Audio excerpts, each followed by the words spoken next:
Morning, all. It is Thursday, November 18th, 10:30 a.m., 2021. Got a $64 million question for you guys.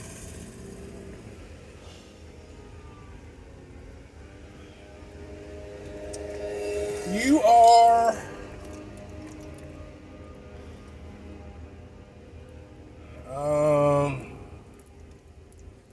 you are the leader of a company that is the pretty much the industry leader in whatever industry you're in.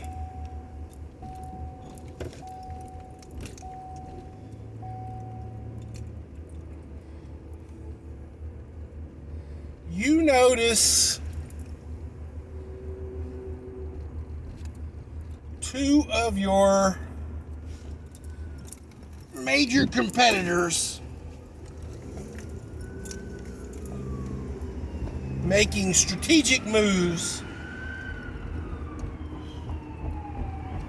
to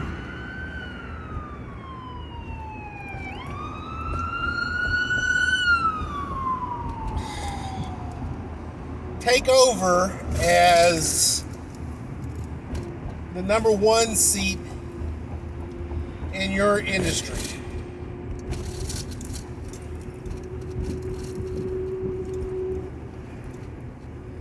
You do not make strategic blunders, as in selling off key components of your company that make you this industry leader in response to that. Yeah, it's a bad metaphor, guys, but here's the question.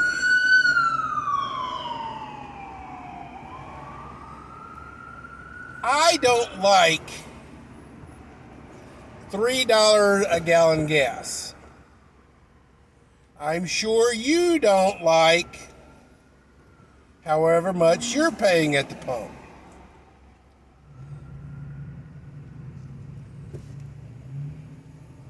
I'm equally sure you're not happy with how much Thanksgiving dinner's going to cost this year. But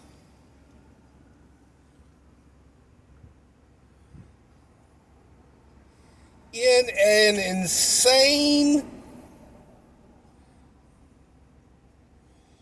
bid to temporarily lower fuel costs in America, Chuck Schumer is wanting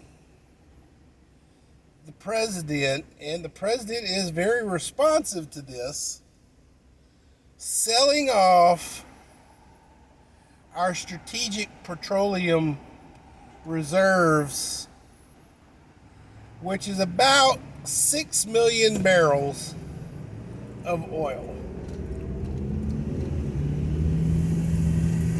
Ladies and gentlemen of the jury, what is the first word in that title?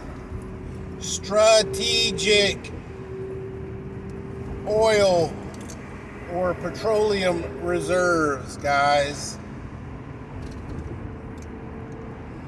That oil is there for SHTF, not because, oops, I made a fuck up and now gas is outrageously high. Because, oops, I made a fuck up can be fixed. Literally 11 months ago. Not even a freaking year.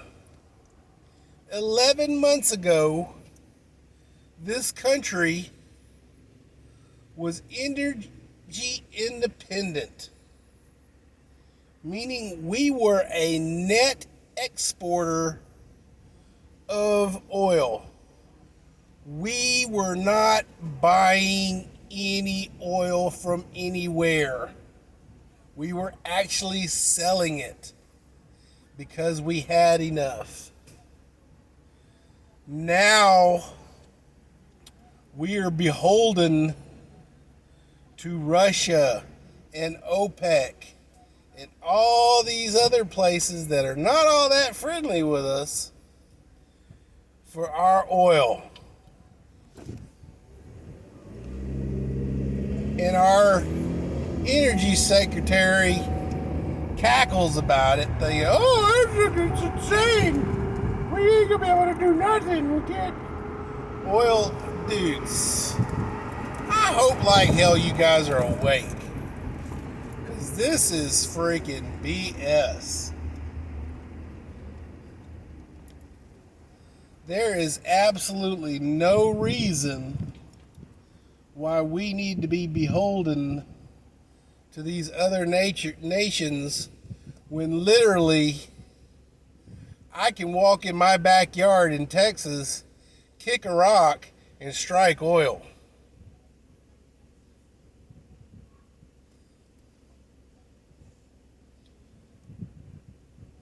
There is absolutely no reason why I should be paying $3 a gallon for gas when I can literally go in my backyard with my fence post digger and dig a hole and hit oil.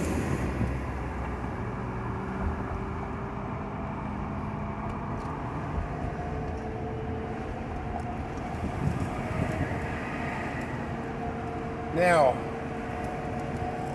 back to my metaphor. Ladies and gentlemen, strategic petroleum reserves are there for if the shit hits the fan. We have got China bumping up their nuclear capability. We've got Russia flexing nuts, shooting down satellites in orbit, guys. What do you do that for? Well, they basically just caused a whole crap ton of shrapnel up there and garbage that could theoretically hit satellites, other satellites, guys. It's like pool. When you take your pool, the triangle, and you make the triangular shape with the pool balls, and then you break with the cue, all the balls, optimally go all over the pool table.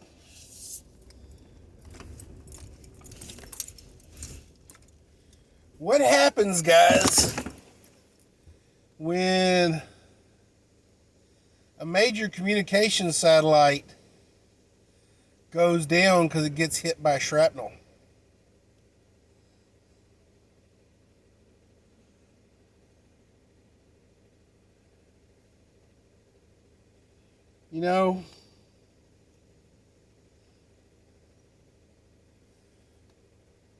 Guys, I'm going to tell you a secret.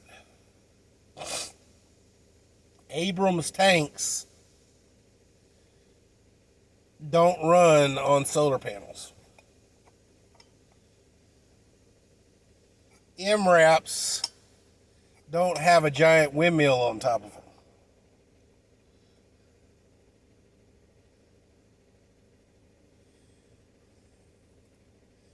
When they create a mobile base at a location, The military does not put up charging stations out there for their vehicles. They truck in big old tankers full of gas.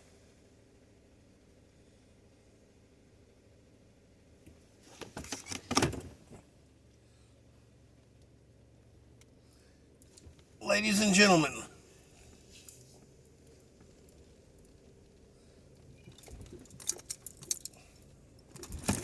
you already know, you see how many batteries it takes to power a little Chevy Volt.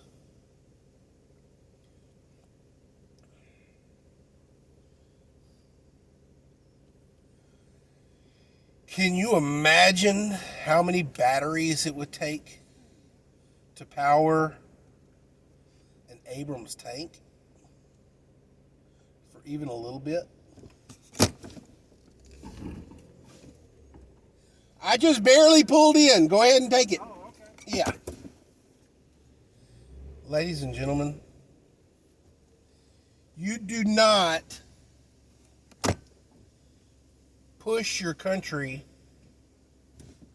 away from an energy source without first moving your military into that gold, that target energy source first, and making it sustainable.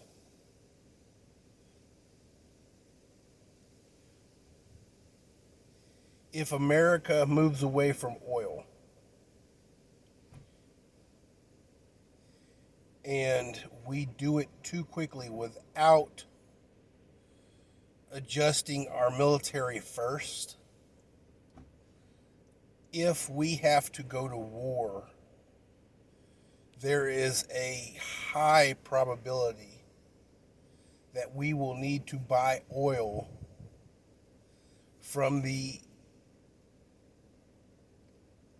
country that we're either fighting or a country that is supporting the country that we are fighting.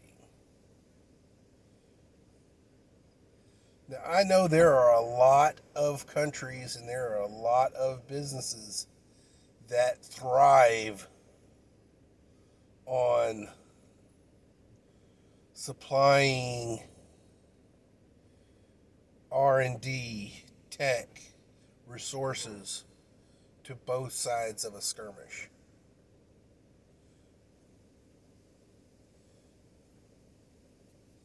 But it is not going to be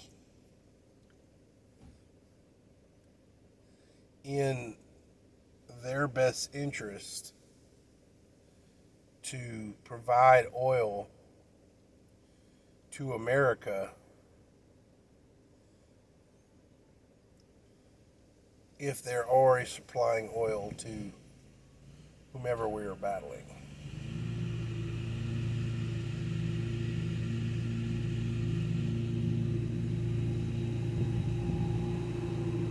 Ladies and gentlemen, solar is great. I got solar panels in my garage. I've literally got a solar panel in my back seat of my truck here for emergency to charge my phone. But you know what? Solar and wind, although they have come a long way, are not efficient enough to compete with oil and natural gas. That's why they have to be subsidized by the government. It's because they cannot compete out and out with oil and natural gas on their own. They have to have help. Now give solar and natural gas, solar and wind and whatever, they decide to finally, whatever R&D comes up with, another 20 years, it might come around. You know what is the greatest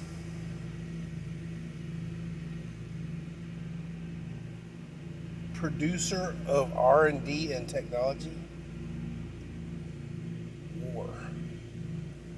Historically, war produces the most technology. Ladies and gentlemen, we have been theoretically at war for 20 years. And look how our military has progressed in those 20 years. Drone technology, night vision technology,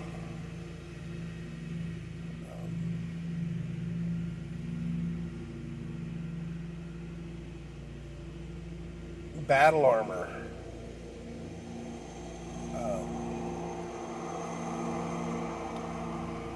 internet,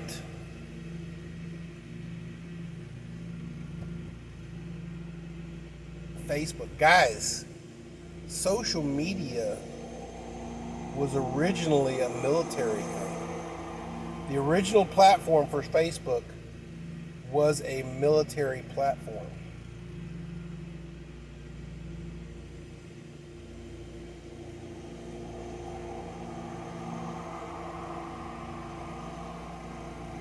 Ladies and gentlemen, we've got China flexing nuts. We've got Russia flexing nuts. And we are going to sell off our energy reserves with them flexing nuts.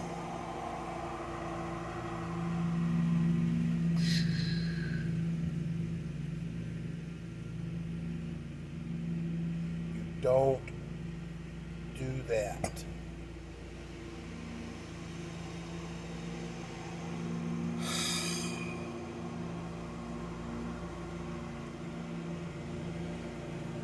What is the fastest, easiest way for a country? This is purely hypothesis, guys. What's the fastest, easiest way to change a country, their foundation? You can chip at it for years and years and years and years and years. Or you make deals with a country that has the platform for a government that you support.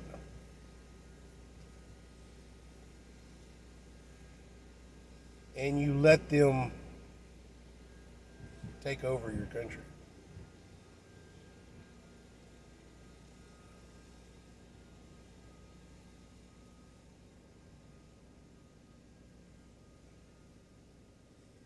Ladies and gentlemen of the jury, here's the shits of it all.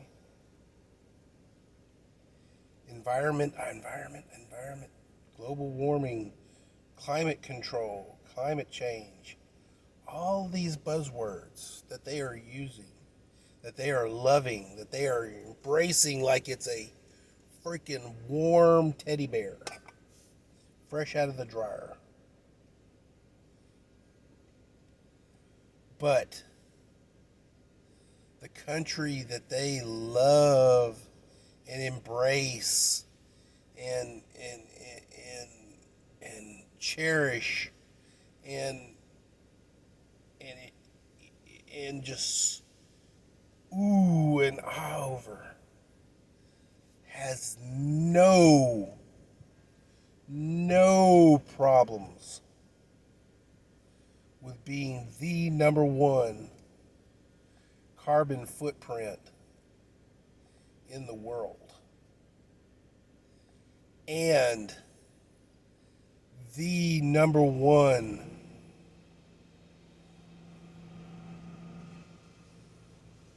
human rights violator on the planet.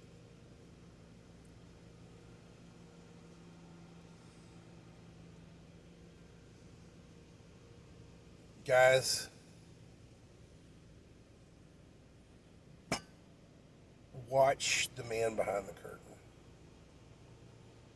And I use the word man loosely. Be aware what the right hand's doing when the left hand's doing something. When the left hand's doing something, be aware of the right hand. And vice versa. There are two hands. Make sure you're watching them both. Let's go, Brandon.